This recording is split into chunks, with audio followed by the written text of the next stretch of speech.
Ladies and gentlemen, the sidewebs and the internets, this is the same place that I was all the way back in 2017, 2016, 2015.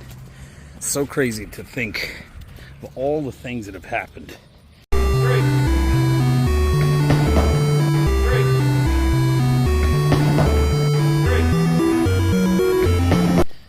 So, this is a veeLog, and nobody seems to remember the rules of the veeLog. But the rules of the veeLog are, if you make it to the end, it's a ramble. So if you make it to the end, there's a keyword that if you put it in the comments, I'll know that this was of interest to you. And if it doesn't make it to the comments, then I have to remember, shut up, nobody cares. One stream a long time ago, I made like 5 hours. And I think like my nephew was on there when he was still in California. Somehow we started talking about like the diaconate, and like somehow we get into this discussion about Matthew. And now that I've had some theology and philosophy under my belt, I got to study some stuff about the audience that Matthew was writing to. Now, the purpose of this vlog is not to be preachy, not to talk specifically about the Bible, but about what is your ministry? How does it relate to your call? All right, so anyway, it kind of hurts to keep my arm up, but I found out with this camera that it's like really, really far. So if you put it like there, where I can put my arm down, then it's too close. How does it relate to your call? And what is a call? Ministry does not require a vow other than a promise that God has freely given to you. Your ministry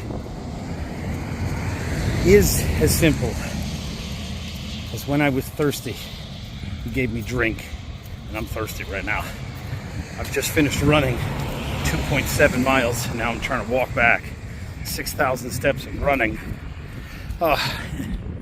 75 hard points and then some. Hopefully while I'm talking, it's still recording my steps. I hope so. When did I see you thirsty and hungry? When were you in prison? When were you sick? That which you did to the least of my brethren, you did to me. Thankfully, the faith that my mother has, we've had many a great table discussions about what does that mean? Who is the least of my brethren? I don't think necessarily it is who the world would think.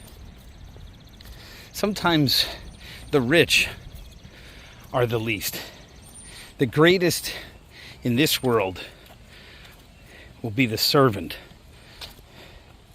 the beggar, someone who's like, not just there for a handout, but also like, what can I do to help? I'm completely homesick from the Bronx. Completely. Because I know that Christ was there.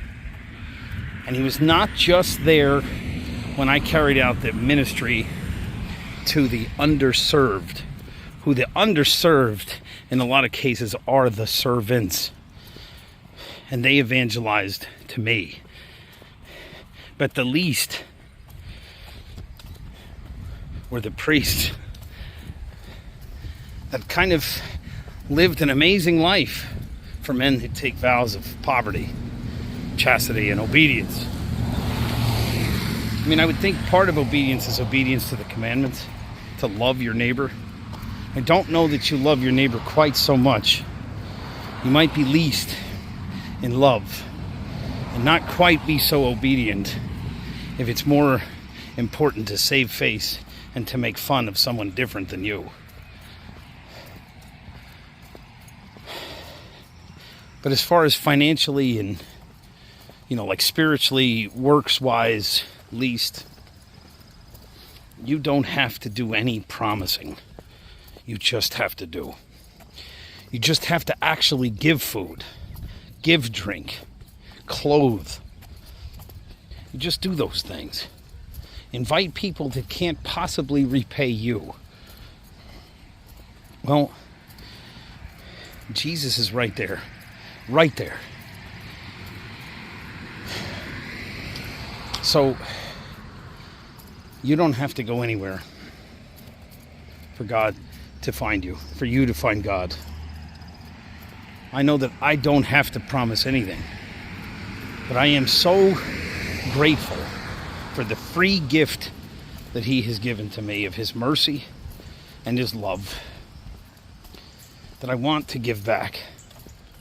I expect some things in my life, and of those things, you know, being where I am now, those worries are all there. Realize how easy you had it when you were with your parents. And when you're in an order, because you swear off all these things, there's a great deal of things just provided for you. Some of them may come with a promise of repayment. And some of them just, you know, they kind of hold over your head and say, do you know how expensive you are? You know how much it costs? And some things just, you know, some people just sarcastically will even say, well, hey, you're free. Nobody's forcing you to be here. But when you move on, when you move up, when you move out, some of those fears are just a natural state of adulthood, the natural state of maturity in ministry. You have an obligation to your brother and sister. And to take care of your brother and sister, you also must take care of yourself. But never forget that your life is not your own, that you cannot buy your own ransom. And there is nothing that you can do to buy a single day in your life. But we do get the opportunity to store treasure in heaven when we put our focus on the things above. A friend of mine said he's putting wood in his mansion up there. So that's the end of the Veedlog. I had to make one edit, I think, but I'm going to throw this up there on June 23rd, Friday, June 23rd, and the key word is wood. You can even use the play on words, would you, or wood sticks. Anyway, just put that in the thing and then I'll know that this meant something to you. Maybe say something about what you think of your ministry. And thanks for watching. Maybe we'll figure out how to do a live stream somehow. To the thirsty. How you doing?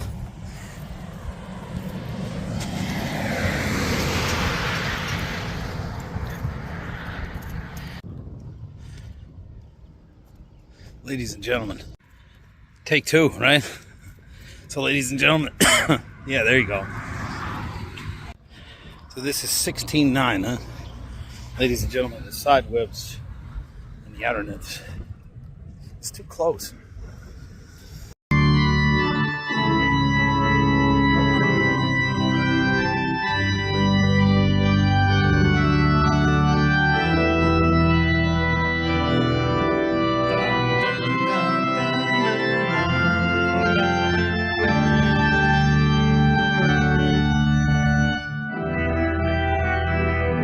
That is so bad.